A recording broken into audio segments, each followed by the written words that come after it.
Oke, halo Sobat Waras, kembali lagi ya dengan Pavel 88 Channel. Ya, mohon maaf beberapa hari ini Pavel tidak sempat membuat video seperti ini karena memang saya sakit kawan-kawan.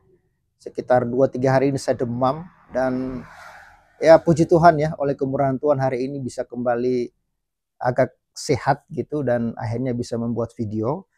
Dan tentu ini semua karena berkat Tuhan ya, walaupun kita sakit tapi tetap percaya bahwa segala sesuatu terjadi atas izin dan kendali Tuhan untuk kemuliaan nama Tuhan. Dan ya setelah saya mulai sedikit sehat-sehat begitu kawan-kawan, saya melihat sebuah berita intoleran kembali terjadi.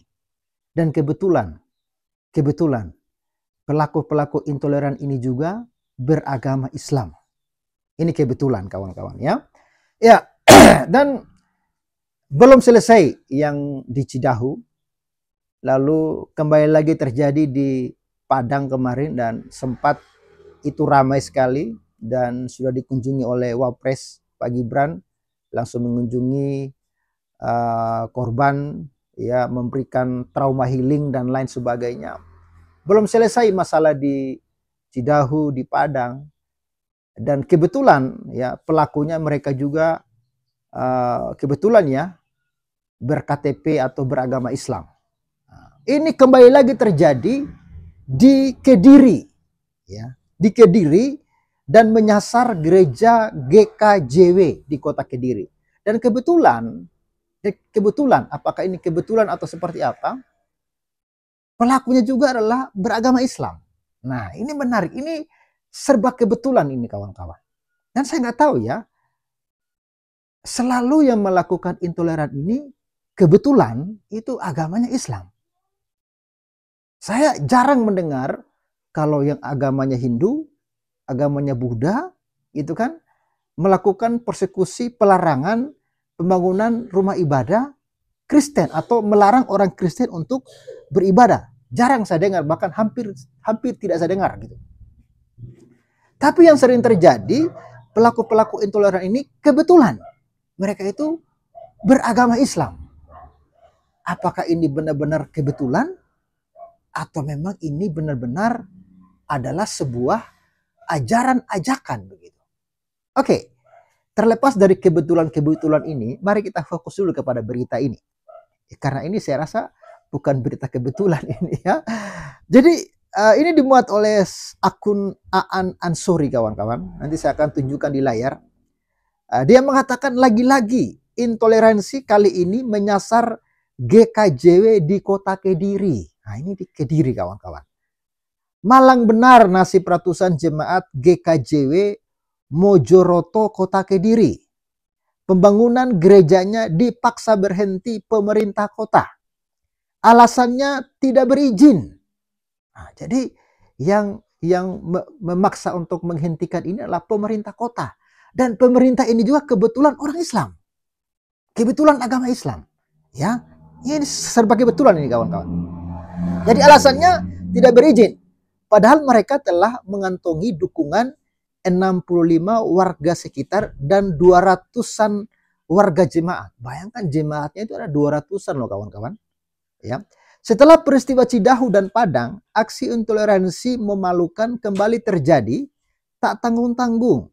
Kejadian ini menghantam kota yang baru saja didapuk sebagai salah satu kota paling toleran menurut ya Setara Institut. Ya, saya nggak tahu ini.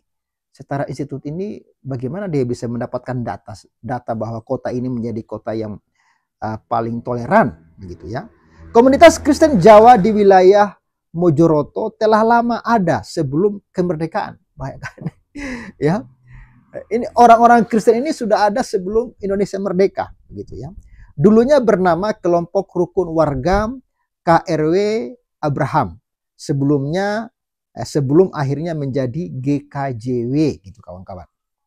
Kelompok ini terus bertumbuh di wilayah barat Sungai Brantas Kota Kediri. Sensus 2024 mencatat jumlahnya sekitar 175 kepala keluarga dan sekitar 375 jiwa.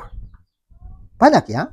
Tahun 1995 mereka mendapat hibah tanah dari salah satu warganya.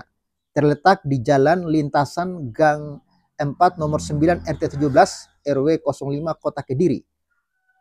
KRW Abraham mengklaim telah mendapat izin dari wali kota bupati saat itu. Jadi mereka itu sudah mendapatkan izin dari bupati dan wali kota saat itu, kawan-kawan. Ya, lalu sayangnya lahan tersebut gagal dibangun karena penolakan warga. Ini warga yang menolak, ya, yang katanya toleran. Saya nggak tahu dari mana tempat ini dikatakan sebagai tempat yang toleran. Padahal intolerannya luar biasa, dan kebetulan, ya, dan kebetulan saja mereka itu beragama Islam, kawan-kawan. Untuk beribadah, jemaat kemudian menyewa lahan di tempat yang sama sejak 1997 sampai 2025. Lalu tempatnya dinamakan Tempat Pembinaan Warga, TPM Mojoroto. Kenapa tidak langsung mengumumkan nama gereja untuk menghindari kesalahpahaman dari warga? Ya kasihan ya. Jadi orang Kristen itu hidup harus menjaga perasaannya warga. Tapi kalau warga-warga yang kebetulan beragama Islam, biar mereka beribadah di tengah jalan, biar mereka menghalangi jalan, tidak apa-apa. Biar toa mereka sekencang apapun, tidak apa-apa. Kalau diprotes nanti penistaan agama loh. Tapi kalau orang Kristen mau beribadah, mau bangun gereja, jaga perasaan orang-orang warga-warga yang kebetulan mereka itu beragama Islam, kawan-kawan. Lalu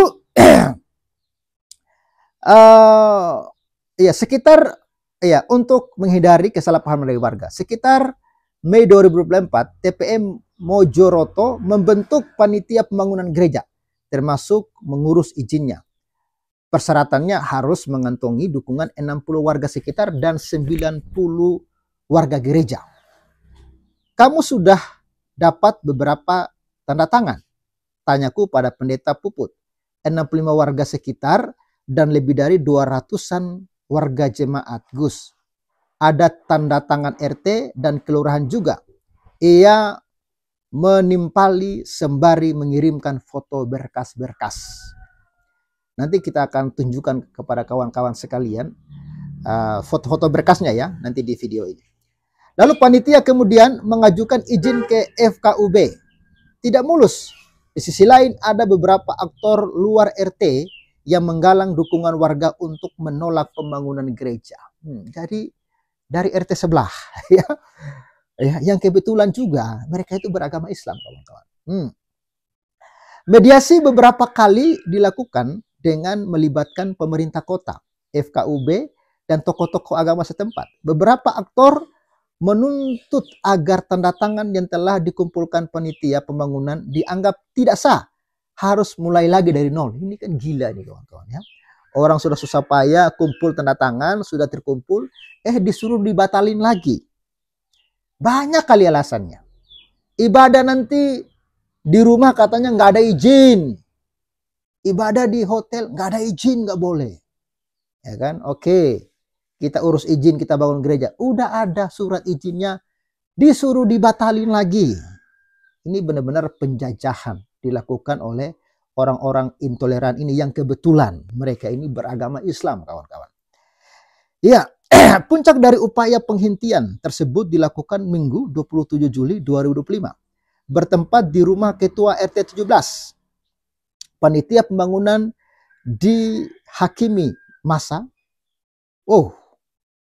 Bayangkan, panitia pembangunan dihakimi massal oleh pihak pemerintahan dan warga dimotori oleh Bapak M, kata pendeta Puput dalam rilisnya. Dia juga menambahkan keesokan harinya Senin 28 Juli 2025, Polsek Mojokerto memanggil panitia dan memerintahkan agar pembangunan dihentikan total. Nah, ini menarik. Ya, justru ada polsek juga di sana.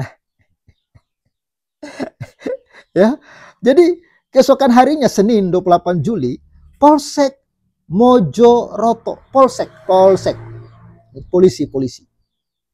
Yang kebetulan mungkin dia juga ini diduga ya, kebetulan dia juga beragama Islam. Ya, memanggil panitia dan memerintahkan agar pembangunan dihentikan total. Polisi, saya nggak tahu apa urusan polisi, menyuruh untuk menghentikan pembangunan rumah ibadah ini. Merespon desakan persekusi tersebut dengan berhati dan tangisan merintih, panitia pembangunan gedung gereja menghentikan pembangunan untuk waktu yang belum ditentukan. Saya sudah bantu Gus, kata pendeta Puput. Ya, sorry kawan-kawan. Saya lagi meler ini ya. Sorry. Oke. Kenapa persekusi terus menerus? Aku terus kepikiran hal ini selama perjalanan dari Jeddah ke Madinah. Kenapa persekusi terus menerus terjadi dan kali ini menghantam kota Kediri yang terkenal toleran? Aku mendesak wali kota Kediri untuk tidak tinggal diam. Demikian juga FKUB dan juga Nahdlatul Ulama. Kediri adalah salah satu tanah toleransi paling gembur di Jawa Timur. Kota ini tidak boleh dibiarkan kering, gersang, dan berubah menakutkan bagi kelompok Kristen. Aku menulis ini beberapa jam setelah mengunjungi Raudlah Al-Safrifah, berjejal-jejal dengan ribuan jamaah setelah sholat subuh. Itu adalah kelompok paling sakral di Madinah, kuburan Nabi Muhammad. Di sana aku menyelipkan doa agar pembangunan GKJW Mojoroto Kediri dilancarkan. Para penolak dibukakan hati agar bisa weles asih, meneladani etika luhur Nabi Muhammad terhadap kelompok Kristen. Ya, oke. Jadi ini menarik kawan-kawan ya. Nanti saya akan tunjukkan foto-fotonya kepada kawan-kawan. Jadi, sorry ya, mereka ini hanya kebetulan ya. Pelaku-pelaku intoleran ini kebetulan adalah orang-orang Islam. Jadi ini serba kebetulan kawan-kawan. Karena ini terjadi lagi dan terjadi lagi. Setiap bulan, bahkan setiap minggu terjadi. Bahkan baru langgar beberapa hari. Kejadian di Padang kan hari Minggu. Nah, ini kejadiannya baru terjadi 2 hari lalu. Sekitar hari Selasa. Ini terjadi. Jadi mengerikan memang bangsa ini. Dan kita lihat Menteri Agama kita paling statementnya salah paham. Bukan salah paham, Pak. Bapak yang pahamnya salah. Ya kan? Lalu sok-sokan kita akan buat kurikulum apa? Kurikulum cinta kasih apa? Aduh, sebaiknya Bapak ajar ya orang-orang Islam dan bagaimana cara mencintai dan cara mengasihi. Nggak usah ajar orang Kristen tentang mengasihi. Kalau orang Kristen tidak ada ajaran kasih, tidak ada ajaran Yesus, sudah lama di NTT, ya sudah lama di NTT masjid dihancurkan. Tapi syukurnya orang Kristen itu sudah diajarkan kasih oleh Kristus. Itulah yang menahan kami sehingga kami itu tidak melakukan yang sama seperti apa yang kalian lakukan. Ya, jadi bantu viralkan ini kawan-kawan. Ya, sepertinya ini masih kurang viral. Kita bantu viralkan ini supaya dunia tahu, ya, bahwa Indonesia ini dijajah oleh kaum-kaum intoleran yang kebetulan mereka ini beragama Islam. Oke, salam waras dari Pavel 88 Channel dan support terus ya pelayanan Pavel di pedesaan. Bye-bye. Salam, saya Stefanus Praing mengucapkan terima kasih kepada Sobat Waras Pavel 88 Channel untuk kedua kalinya karena sudah mendukung pelayanan kami yang ada di wilayah pedesaan Suku Lauje. Tuhan Yesus memberkati selalu dalam segala hal. Salam.